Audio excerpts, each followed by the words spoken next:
Hello, Physics 30s.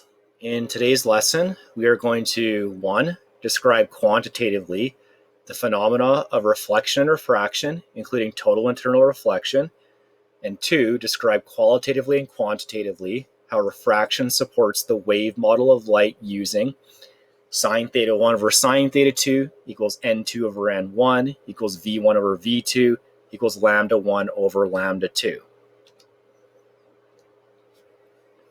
A big emphasis today is going to be talking about the refraction of light. Refraction is the change in speed, wavelength, and direction of light as a result of light passing from one medium into another one. And as we identified previously, a medium is just a region where you have a uniform density. So one medium could be air, one medium could be glass, one medium could be water. Let's take this as an example. So let's say that we have light that is going from one medium, which is air, into glass. When this ray of light goes from air into glass, its speed is going to change. I'd expect the speed to get slower because I'm going into a denser medium. Its direction changes. So if there was no glass here, the direction of this ray would just continue going in a straight line, kind of like in this manner here. So in comparison to where it would go without the glass, the direction of the ray is changing. It's bent a little bit. The other thing that changes is the wavelength. We haven't talked at all about light behaving as a wave. And in fact, we're not going to talk about that until later in the unit, the wave nature of light. So for the time being, let's just go along with it. We're just going to assume in this lesson that light has a wavelength. And then later we'll look at an important experiment that actually supports the wave nature of light. One thing I wanted to point out, though, is that when light goes from one medium into another, there's actually 3 things that occur. One thing that occurs is that some of that light reflects. You can see this here. This ray of light hits this medium, and here's my normal line. Your angle of incidence is theta 1. Your angle of reflection is theta 2. So some of the light reflects in accordance with the law of reflection. 2. Some of the light is going to refract. And refraction just means that there's a change in speed, direction, and your wavelength when you go from one medium into another one. The third thing we don't see here is that some of that light is going to be absorbed.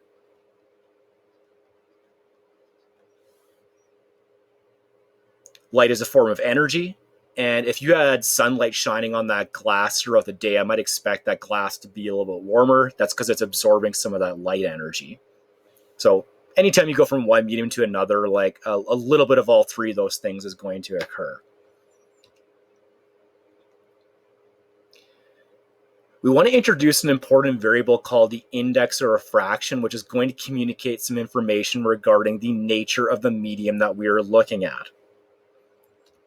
The index of refraction, which we'll represent with the variable lowercase n, is a ratio of the speed of light in a vacuum to the speed of light in a specific medium. If we take that definition, we can actually form a mathematical equation to calculate the index of refraction, which tells me n is equal to c, the speed of light in a vacuum, to v, the speed of light in a specific medium. Now, let's say, for example, that our medium we're looking at is air or a vacuum. If it is air or a vacuum, then the speed of light in that medium would just be the speed of light in a vacuum, which is c. What that would do is that give you an index or refraction value that is just simply equal to 1. And let's look at a table here that shows a bunch of different values of the index of refraction. In a vacuum, you have 1.000. That's because you're just going c divided by c in the equation. To more than 3 significant digits, the speed of light in air would be it wouldn't round perfectly to like the 3.00000 times 10 to the 8 meters per second. The index of refraction to 3 SDs would be 1.00, but you add a few more digits and you get 1.003. Water has an index of refraction of 1.33. It's probably a number I would memorize because it's a number we play around with quite a bit. And various forms of glass have an index of refraction of about 1.5. And then when you get to more dense mediums, the index of refraction gets even larger. One thing I want to point out about this equation is just an inverse relationship that exists between n and v. So you have n is inversely proportional to v, which means that if you go into a medium where your speed slows down, so that could be us going into water because the medium's more densely packed, then a lower speed is going to be a larger index of refraction. There's also a limit on what the index of refraction values can be. The index of refraction values must be a number that's either greater than or equal to 1. The only way you could have a number that is less than 1 would be if the denominator is bigger than the numerator. That would tell me that the speed of light in my medium would have to be bigger than the speed of light in a vacuum, which it can't, because a limit of how fast light can go is the speed of light in a vacuum. So just something, it's a nice way to double check to make sure you're doing certain calculations correctly. Like, it is not possible to get an index of refraction value that is less than 1. We're going to look at something called the law of refraction, but before we do that, we'll just look at a few variables that we can use to, they're going to help us understand the law of refraction. Okay, so in this diagram, I have an instant ray of light that approaches this boundary, and it contacts at this point. And if I drew a normal line is always perpendicular to the boundary. And the angle of incidence is always measured relative to a normal line. So I have the angle of incidence from the normal line to this ray of light. This medium would have an index of refraction of n1. The ray would be moving with a specific speed, v1. And again, we're going to go along with this for now. It would have a specific wavelength, lambda 1. When you go into a different medium, what happens? Well, your speed changes, v2. Your wavelength changes, lambda 2. You're going into a different medium, therefore your n value is different, and your direction changes. And your direction changes will be represented by something called the angle of refraction. The angle of refraction would be the angle from the normal line to your refracted ray. So there's no difference between a reflected ray and a refracted ray. A reflected ray would hit the medium and bounce back. A refracted ray passes through the medium. If we put all these equations together, we get something called the law of refraction, or Snell's law, which tells us that sine theta 1 over sine theta 2 equals n2 over n1 is equal to v1 over v2 is equal to lambda 1 over lambda 2. I'm not going to show the derivation for this equation, but I'm going to make a note about a couple of things that you need to understand to properly derive it. Before I do that, though, I want to mention something about a little acronym you can use to help you identify what happens to the direction of light when you go into a different medium. So the acronym I'm going to use here is FAST. So I have F-A-S-T. When you pass into a faster medium,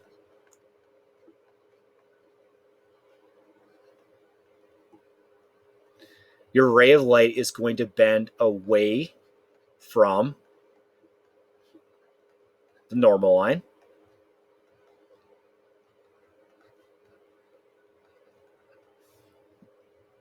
When you pass into a slower medium,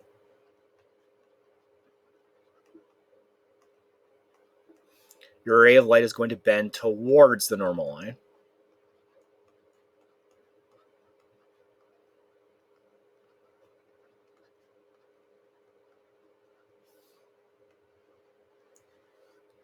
Well, let's look at what's happening here. So in this case, if this ray of light went through undeflected, like there was no boundary change, this dashed line would represent it going just straight through. So what's happening to my ray of light? Well, in comparison to what it would do if there was no boundary change, this ray of light is actually getting closer to the normal line. It's bending towards it. If you bend towards the normal line, that means I'm going into a slower medium. So what's happening here is your speed in medium 2 would be less than the speed in medium 1. And because there's that inverse relationship between speed and index of refraction, that would tell me my index of refraction in medium 2 is bigger than the index of refraction in medium 1. You can actually see this acronym is supported by the law of refraction. So if you look at the law of refraction, I can see there is a direct relationship between sine theta and between V. Therefore, if V goes up, which means I go into a faster medium, then sine theta would be larger. Sine theta is larger when you have larger angles. Theta is the angle from the normal line to your whatever ray you're looking at. So a larger angle means you're actually bending away from the normal line. In terms of the derivation, again, there's two important things we need to know about how the equation was derived. So one, it's derived using the universal wave equation. The universal wave equation was something that was taught back in physics 20, which tells you that the speed of a wave is equal to the frequency of the wave times the wavelength. V is equal to F times lambda. Both the law of refraction and the universal wave equation are on the formula sheet. We use that equation in physics 20 to talk about a mechanical wave. And later on, we'll talk about how light is actually an electromagnetic wave. The universal wave equation applies to all kinds of waves, whether it's a mechanical wave or an electromagnetic wave. Therefore, we can use the universal wave equation as part of this derivation. The other thing we need to know about how the equation is derived is what is the only physical quantity that is constant when you go from one medium into another. Like everything is changing here. Your angle, index of refraction, your speed, and your wavelength. The one thing that does not change is the frequency of light when it goes from one medium into another one. So in this case, if your ray of light had a frequency f1, then it would be equal to the frequency f2 as it passes from one medium to another. So that's a constant. The only way you could change this is by changing the source. So to give an example of this in terms of light, we could say that one source of light is you take a red laser pointer and you just shine it.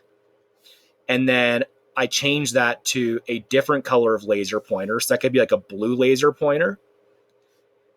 Well, a blue laser pointer actually has a higher frequency than a red laser pointer. So by changing the source, which is the color of the laser you're shining, you can change the frequency. But once you actually shine it, when the ray goes from one medium into another one, the frequency is not affected.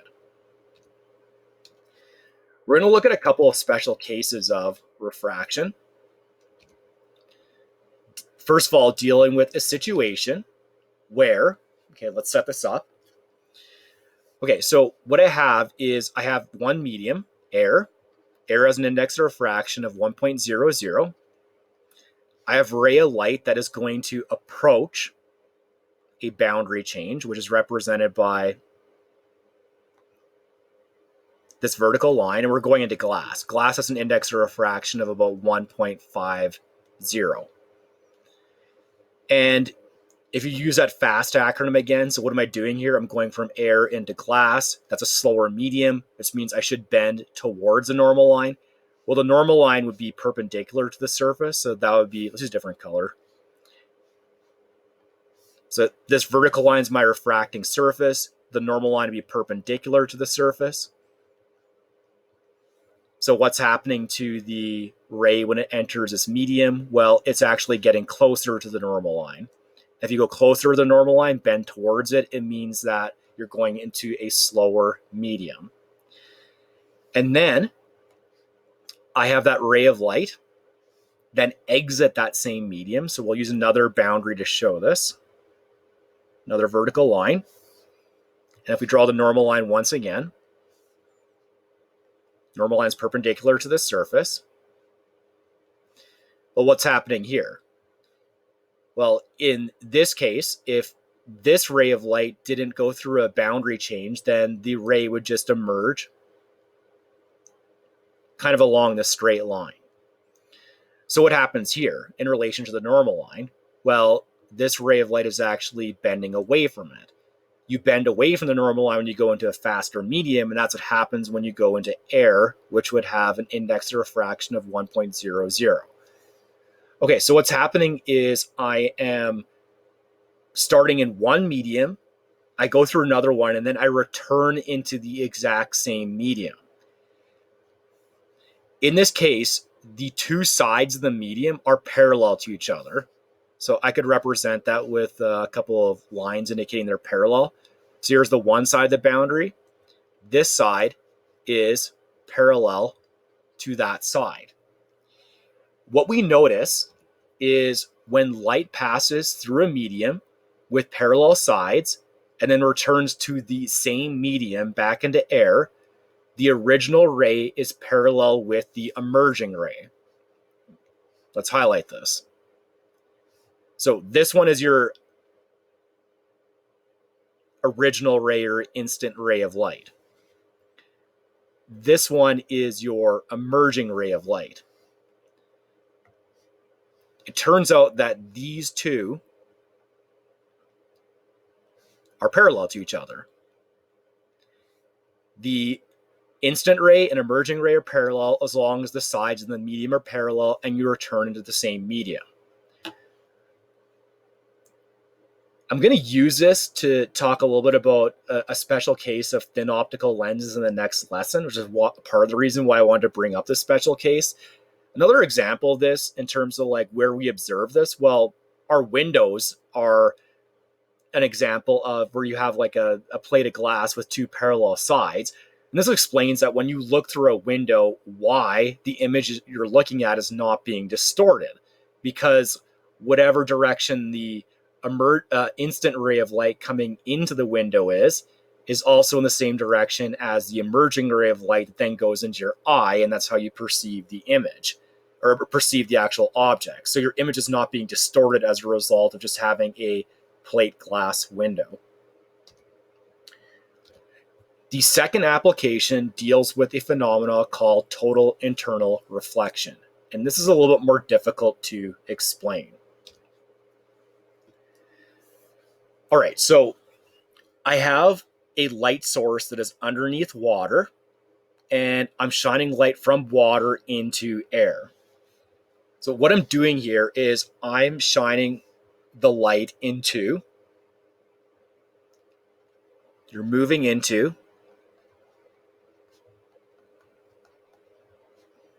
a less dense medium.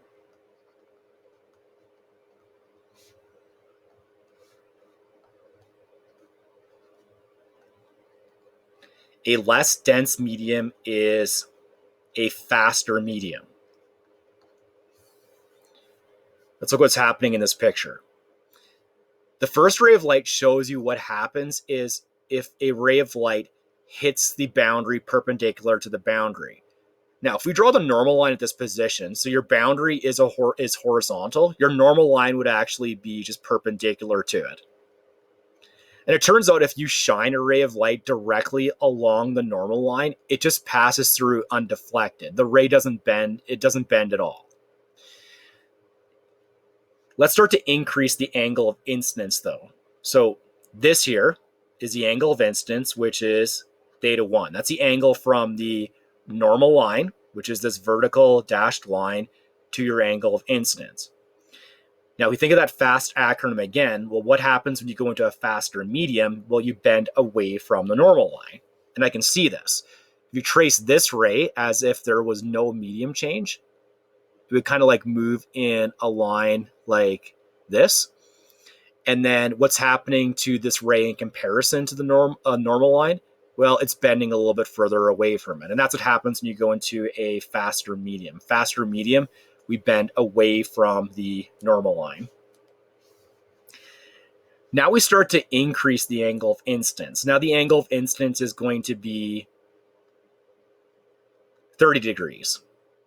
and then we increase it to 40 degrees.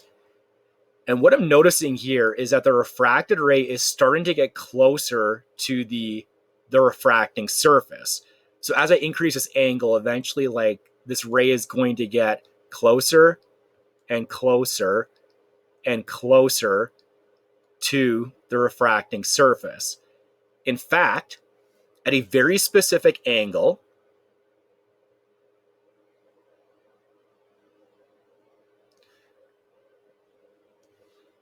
when this light hits its boundary, it's actually going to just refract directly along the boundary. I'm going to draw a normal line here. So your normal line at this point would be this vertical dashed line. Let's focus on this particular situation where when you shine this ray of light, you actually have it refract. You have it refract along the boundary. Okay, so when it is incident upon this boundary, you have an angle of incidence of theta 1. Theta 2 would be the angle from the normal line to the refracted ray, which is actually a 90-degree angle, which would be theta 2. This ray is at what we call a critical position.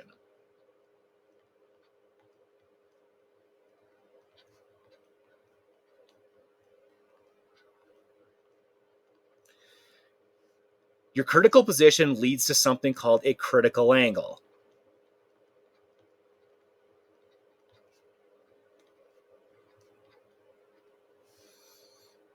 What's the critical angle?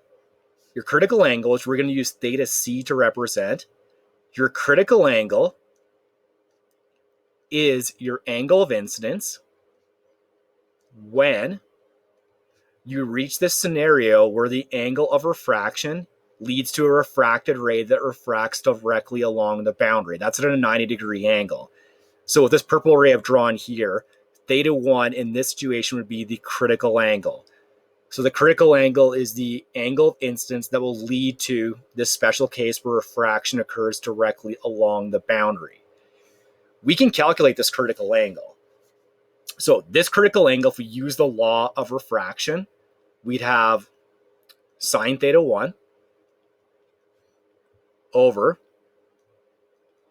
sine theta 2 would be equal to n2 over n1. When are we at this critical position? Theta 1 is theta critical when theta 2 is equal to 90 degrees. So let's do some subbing into this equation where we'd have sine of theta critical over sine of 90 degrees is equal to n2 over n1. Sine of 90 is just equal to 1, so we can get rid of this. Therefore, my critical angle would be equal to the inverse sine of n2 over n1. That's how I can calculate my critical angle. Again, this is something that only is going to occur when you go into a less optically dense medium. Now we can calculate this for this situation, so let's plug the numbers in. So inverse sine of n2, so you're starting in water, you're going into air. So n2 would be 1.00, and 1.33. Therefore, you have a critical angle. That would be, I'm just going to calculate this quickly, 1 over 1.33, which is about 49 degrees if you go to two significant digits.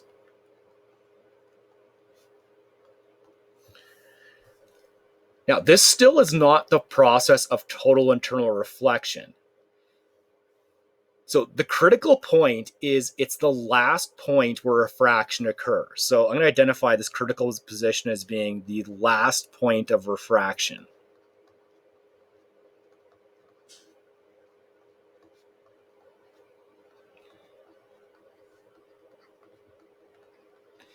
If you go above this last point of refraction, then what I would have is, if we have an angle of incidence that is bigger than the critical angle, then refraction no longer occurs.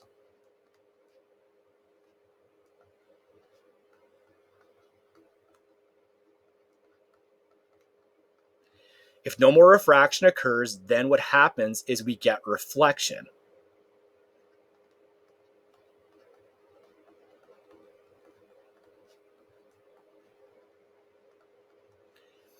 This process where you go beyond the critical angle and then you start to get reflection, that is what we call total internal reflection.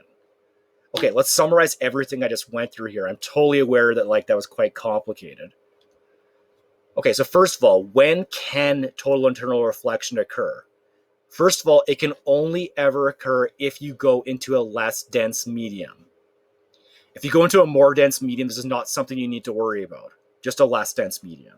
Okay, so less dense medium means that your index of refraction of medium 1 is bigger than index of refraction of medium 2. And the other thing to point out here is if you're going into a less dense medium, the angle of refraction is always bigger than the angle of incidence. Okay, that's because the refracted ray is always bending away from the normal line, and we can see that. My angle of incidence is always less than the angle of refraction. And the critical angle is 49 degrees. That's less than the angle of refraction as well. As you start to increase the angle of incidence, you eventually get to this critical position. This critical position, where you have a critical angle, this occurs when your angle of incidence leads to you refracting along the boundary. When you refract along the boundary, your theta 2 value is 90 degrees. So theta 1, the angle of incidence, is a critical angle when you achieve this condition. That's the last point where refraction occurs. If you go anywhere beyond this, so if you have an angle of incidence that is now bigger than an angle of incidence that is now bigger than the critical angle, then you're going to have something called total internal reflection.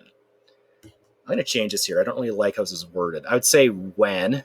The key thing right here is when theta 1 is bigger than the critical angle.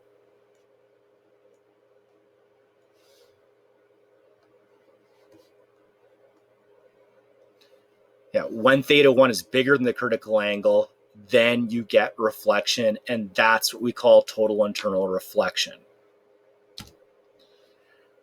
All right, a couple of examples. I have light entering an equilateral glass prism. So it's an equilateral triangle. So right away, I'm going to identify all the interior angles. Equilateral triangle would mean all the interior angles are the same. So take the total angle in a triangle, 180, divided by 3. So each of these angles is 60 degrees. Okay, it tells me that I enter with an angle of incidence of 45 degrees. Now be very careful here. Whenever we measure angle of incidence, whether it's for reflection or refraction, it's always from the normal line to your ray. So this would be theta 1 is 45 degrees. This light is going to enter this prism and it's going to exit it. And what we want to know is the angle of refraction when it exits. Now to do this, we're going to have to work around the prism. So I'm going to label a bunch of angles in this picture. I'm going to call this one theta 2. That's the angle of refraction when we just enter the glass. I'm going to call this angle theta 3. I'm going to call this angle over here theta 4. And I'm going to call this small angle theta 5. And then the angle of refraction is between the normal line and my refracted rays. That's going to be theta 6. So we need a way to calculate theta 6. Okay, let's start off by calculating theta 2. So we can apply the law of refraction to do this, which tells me that sine theta 1 over sine theta 2 is equal to n2 over n1. We want to calculate sine theta 2. So sine theta 2 is going to be equal to n1 over n2 times sine of theta 1. And you know what? I'm going to box this equation right now because I'm going to make use of it in the next example. I just don't want to rederive the equation again. So I'll just box it right now. Okay, let's plug the numbers in. So theta 2 would be equal to n1. Well, that's the index of refraction in air, so 1.00. Sorry, it's, n1 over n2. N2 would be the index of refraction in glass, which the problem tells me is 1.50. I just realized I forgot the sign part, so let's fix that quickly.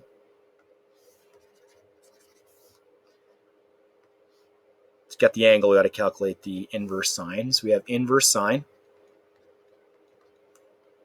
of n1, which is 1.00, divided by 1.50 times sine 45 degrees. And that's going to give me theta 2 is equal to, I get a number, we'll do one more significant digit than we need right now, so we'll do 28.1 degrees. Now I want to calculate theta 3, and the way to do this is the normal line is perpendicular to the refracting surface. So it turns out if we took theta 2 and added theta 3, it must be equal to 90 degrees. And it'll be the same thing on the opposite side, the triangle, the prism here as well. Theta 4 plus theta 5 would also be 90 degrees. So to calculate this, theta 3 would then be 90 degrees minus 28.1 degrees, which gives me a theta 3 value of 61.9. To calculate theta 4, well, we have like a smaller triangle here. Kind of just highlight it.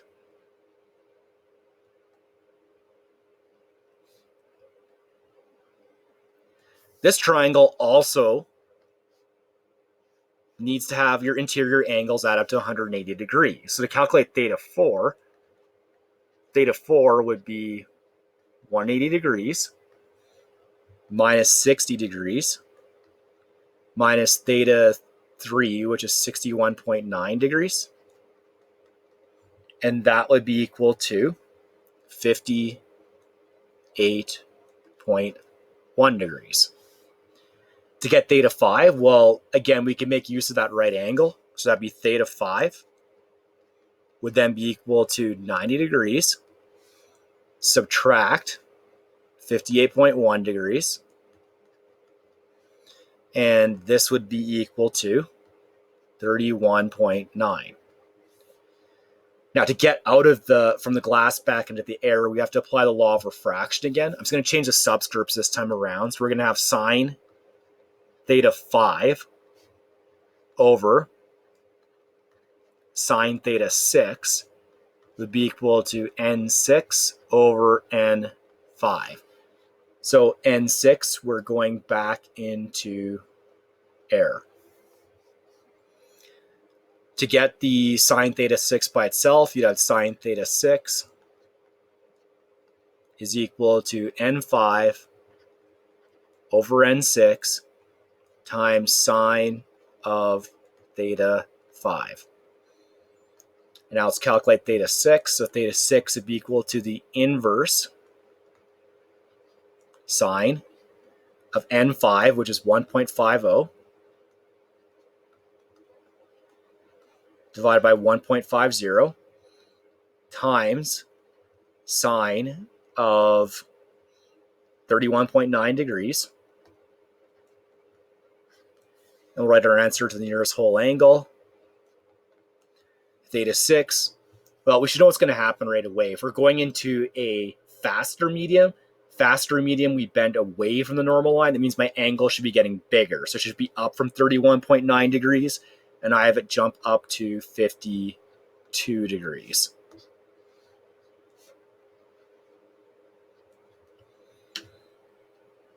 One more.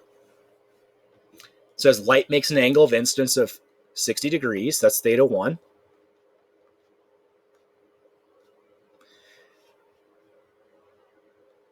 And it's traveling from diamond. So N1 equals 2.42 into water. N2 is 1.33. And I want to calculate the angle of refraction. Now, to do this, let's just go back for a second. The boxed equation here, sine theta 2 is N1 over N2 sine theta 1. Let's just reuse that equation because we're just going to use it to the exact same calculation. So this would be equal to the inverse sine of N1 over N2. So that's 2.42 divided by 1.33 multiplied by sine of 60 degrees. And what happens if you plug this into your calculator? You get an error. Now, don't worry, you did not make an actual calculation error. You're supposed to get an error. The question is, why did I get an error? Well, the reason you got an error is because you're in a situation where refraction is not possible.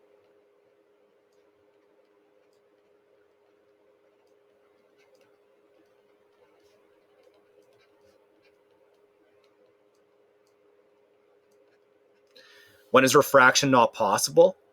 It's not possible when your angle of incidence is bigger than the critical angle. If the angle of incidence is bigger than the critical angle, then total internal reflection occurs. Well, let's prove this. Let's see if that theta 1 is bigger than the critical angle. Okay, so if your critical angle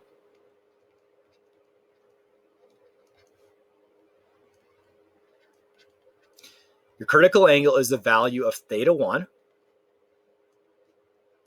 when your angle of refraction or your refracted ray is along the refracting boundary. So that occurs when theta 2 is 90 degrees. So let's plug this into the law of refraction. So we have sine theta 1 over sine theta 2 is equal to N2 over N1. Let's plug these different values in. So instead of sine theta 1, we have sine theta critical. So we have sine theta critical over sine of 90 degrees is equal to N2 over N1. Sine of 90 is equal to 1.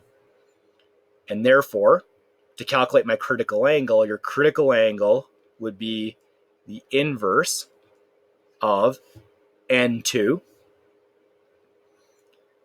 which is 2.42. Oh, wrong way.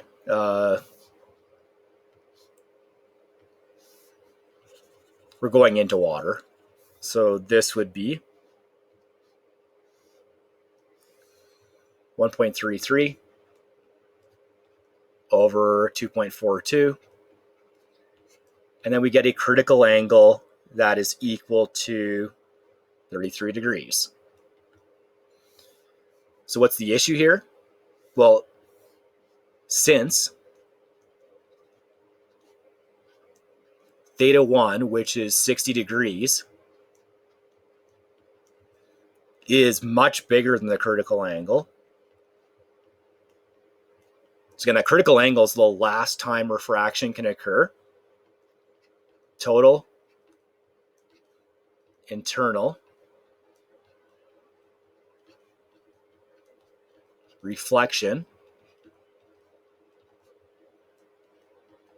occurs.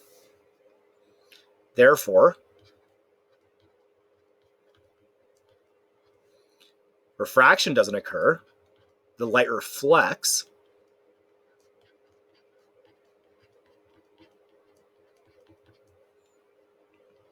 back at, well, now you apply the law of reflection. If the angle of incidence is theta 1, the angle of reflection would be the angle of incidence, which would be 60 degrees. I just want to mention one thing. You may have noticed let's go back to the very start of the PowerPoint. Yeah, in the very background of the PowerPoint, what you see is these are fiber optic cables. Fiber optic cables can transfer information across really long distances. They can also make they can be put into objects that glow really nicely. Like there'd be like a fiber optics Christmas tree that like glows. The way that works is, let's go back to the example. Okay. So for fiber optics like cable, so we could say like, for example, this is my fiber optics cable. And the way that like information is transferred like across these long distances is like, I think through like a bunch of different like infrared pulses of light. And what's happening is when you have that light, it's constantly undergoing total internal reflection. So the fiber optics cable would be a medium, which is like, we could say it's like N1, and here's like the air N2. So N1's bigger than N2. So what's happening is the light's trying to get into a less optically dense medium. But the way it's set up is that you're always shining at an angle above the critical angle. So what happens then? Well, these rays of light just keep bouncing back and forth, etc. Okay, so I can make the fiber optics cable glow if we're looking at like a fiber optics Christmas tree, or we can send these pulses of infrared light to transfer information across really long distances. So that's kind of a cool example of where total internal reflection is used in. Anyhow, that's the end of this lesson on refraction. You can complete an assignment called the refraction assignment. And in the next lesson, we'll apply refraction to discussing thin optical lenses. And I'll talk to you then.